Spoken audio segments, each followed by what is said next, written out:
ලබා ගැනීම අපි උත්සාහ ගත්තේ ඒ නිසායි ඒකට පහසුවක් වෙන නිසා. இத்தோடு நாங்கள் இந்த அரசு அதிபர் காரியாலயத்திலே ஒரு காரியாலயத்தை திறப்பதற்கு முடிவு செய்ததும் இதன் அடிப்படையில் தான். මේ මොහොතේදී මම මතක් කරනවා දරු பந்தநகர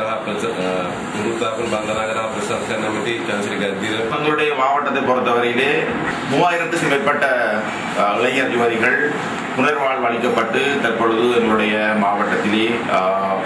இருக்கின்ற இந்த சந்தர்ப்பத்தில் அவர்களுடைய வாழ்வாதார நடவடிக்கைகளை ஊக்கப்படுத்தி, அதாவது அவர்களுக்கு உரிய சுயதொழில் வாய்ப்புகளை ஏற்படுத்துவதனூடாகவும் மற்றும் அவர்களுக்கு நிதி வசதிகள் ஏற்படுகின்ற பொழுது அதனை குறைந்த வித வட்டியிலே, அதாவது 4 வித வட்டியிலே அவர்களுக்கு அந்த கடன்களை வழங்கி அவர்களுடைய அந்த ஏனைய